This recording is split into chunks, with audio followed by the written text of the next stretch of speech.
r/ask Reddit. What is something about yourself that sounds totally made up but is 100% real? I was the best man on both sides of a lesbian wedding because I had dated both the bride and the bride, stayed close friends and introduced them to each other after our breakups. You, sir, are a true bro. Yeah, he may not be a girl, but he was the best man they ever dated. Get out.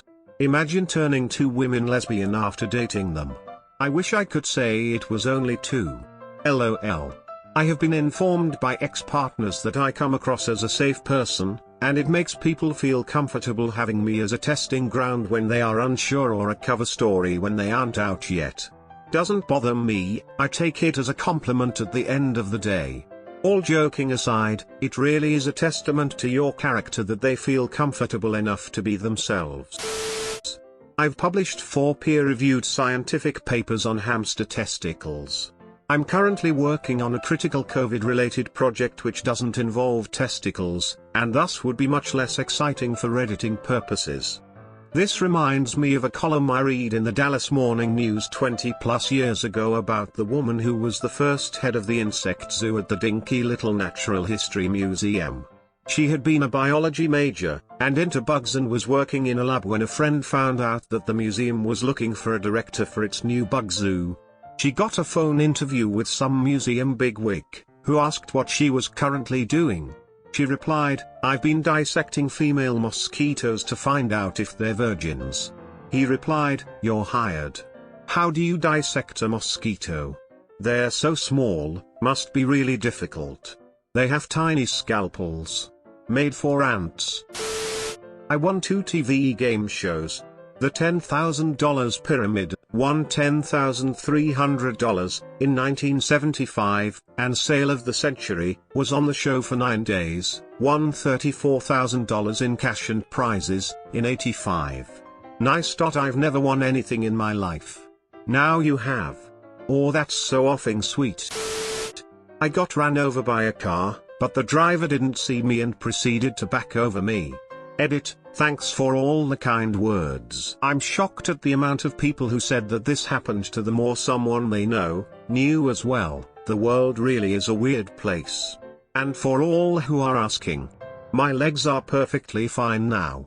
On a side note, I actually really enjoy running, it's one of my favorite things to do. No, I'm not from China nor have I ever lived there, I'm American. I don't quite understand why people are asking this. Edit 2, a couple Redditors have pointed out to me that it's because killing someone in China is apparently less expensive, which is a horrifying thought, but thanks for the explanations. Is he dead? No.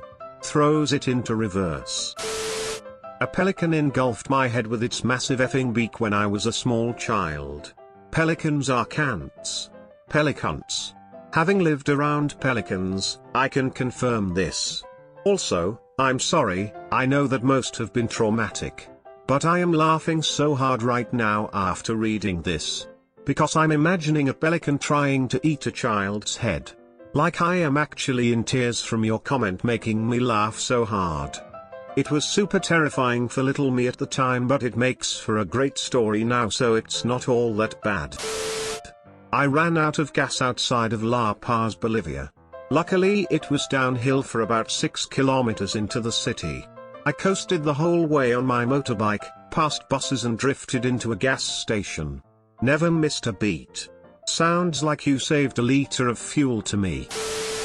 I've had a headache since August 2015 and I will probably have it for the rest of my life.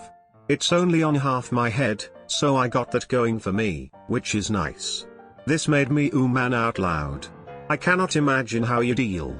I get headaches and migraines semi-frequently and sometimes to the point I feel like I am being tortured. Is there nothing they can do? How do you cope with a never-ending pain in your head?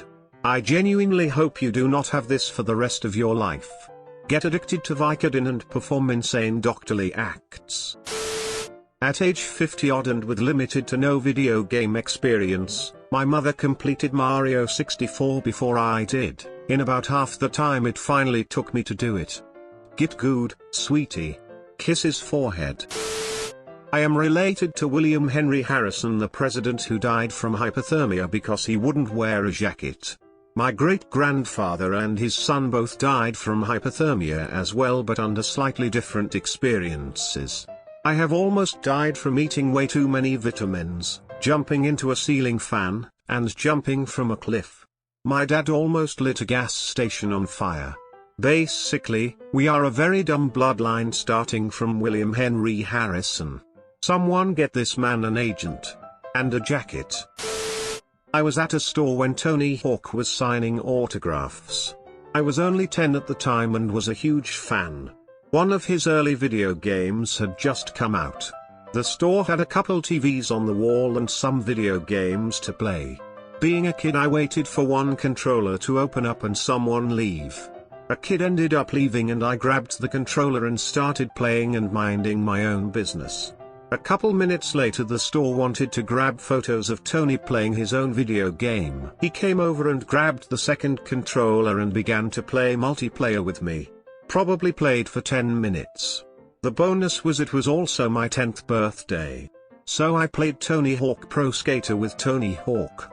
Nice try sneaking that BS in at the end. We all know you were turning 11. When my mom was in grad school, she took several labs where she worked with cadavers. Because my dad worked nights, she often had to take me to class with her, and she'd usually just plonk me down on the table with the cadaver while she worked on it. Can I go to work with you? Over my dead body. Slams body bag onto breakfast table. Laugh track, so working from home today mum. Stairs. More laugh track. When I was a kid, I woke up to find my cat giving birth to her kittens on my pillow, 1 inch from my face. I took it as a compliment. It totally is. That's like the Cat Congressional Medal of Honor. Right? If a cat closes its eyes around you, it means it trusts you, but if it effing births kittens inches from your face, you must be like family. I bought a guitar amp from Brad Whitford, of Aerosmith, when I was 17. He and Steven Tyler served up cheeseburgers for me and my friends. Edit. As requested. So, Brad's son was a punk and I knew him from the scene. I was in a band that had some small local marginal success. This is 97-98 in Boston.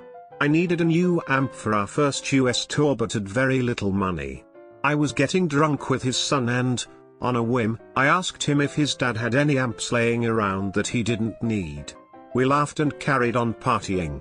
The next day, I get a call at my home. It was Mr. Whitford himself.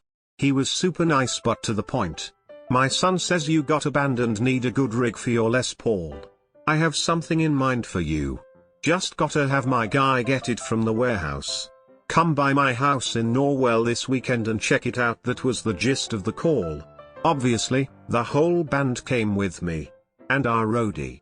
We get to his house and it's totally him. So weird. These guys were like gods in Boston. I wasn't the hugest fan but knew him from his work with Wayne's World. He takes me to one of his garages where there is this cool full stack. The brand is Bedrock. An old company from New Hampshire that made good quality amps in the 80s. This one was custom made for Brad. Basically Marshall components. 4 tubes. All the knobs go to 11. Not kidding. Still has the property of Aerosmith stickers on it. He plugs it in and rips a crazy solo on his Les Paul and then hands it to me and I play a couple power chords. He asks for $300 for the whole thing. I pay him and he tells his son to give us a tour of the house. This is where shit gets nuts. It's just like you expect. Tons of gold records, platinum records, pictures of him with people like John Lennon, Robert De Niro, and Joey Ramone. Then we get to see his studio and the largest collection of Marshall AMPs in the world. Seriously, like 200 cabs. A wall of guitars. Guitars so pretty and amps so cool, it made sense for him to find the one he sold me dispensable. After the house tour, he told us to meet him at the little bar and grill they own in town. When we get there early and he arrives 30 minutes later with mother effing Steven Tyler in tow. You guys the punk group? He was so nice. They went in the back and came out with burgers for us all on the house.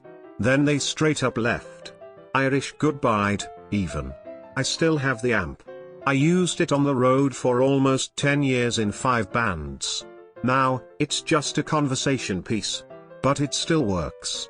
I'll crank her up every now and then. I can't look left. Seriously. I'm not an ambi looker, it's like the Zoolander of birth defects.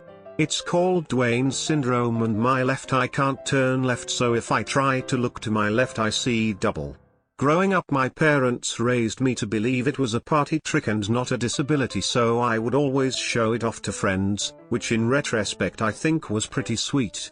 Edit, my mom discovered that something was off when I was a baby and she was doing the airplane motion with the spoon of baby food to the left. My left eye was not cooperating, lol. Edit 2, fun fact: now that I'm in my 30s I can see in photos that there is a bag under my right eye but not under my left eye, presumably because I use my right eye far more often. Edit 3, I am so excited to see there are so many fellow Redditors with Duane's and I'm not alone. I've never met anyone else who had it, so it's really nice to hear from people who know what it's like. Edit 4, a lot of you have asked about driving. It didn't impact me mainly because my mom taught me how to use my mirrors first by turning my head before even letting me turn the car on for the first time. She walked around the car and we tried to identify my limitations. I also have a blind spot detector on my car now, which is super helpful. I try not to totally depend on it though. I am one of very few people outside World War I to live through mustard gas. So rare the doctors, 1995, no internet, had no idea how to treat me. How? Pure child stupidity. I grew up in a sparsely populated High Sierra community with lots of empty vacation homes. One of these homes was under construction about a block. There were no blocks in reality, just long windy roads cutting through the forest, and the construction crew would just leave the half-finished house open between shifts because no one lives here anyway. Came me, a retard. Me and a friend decided to stumble into the home and off around with rando stuff. I saw a large vat used for mixing liquids, and poured an entire bucket of industrial cleaning liquid into it. I went and got another large bucket full of chems, don't mix rando industrial chems children, and dumped that in there too. Huge yellow gas explosion in my face. I got about 15 feet away before collapsing and beginning to retch yellow goo and vomit everywhere. No breathing now, just gasping and vomiting goop. My friend ran to get my mom. She called ambulance. They put me in a helicopter and sent me to UC Davis Medical Center.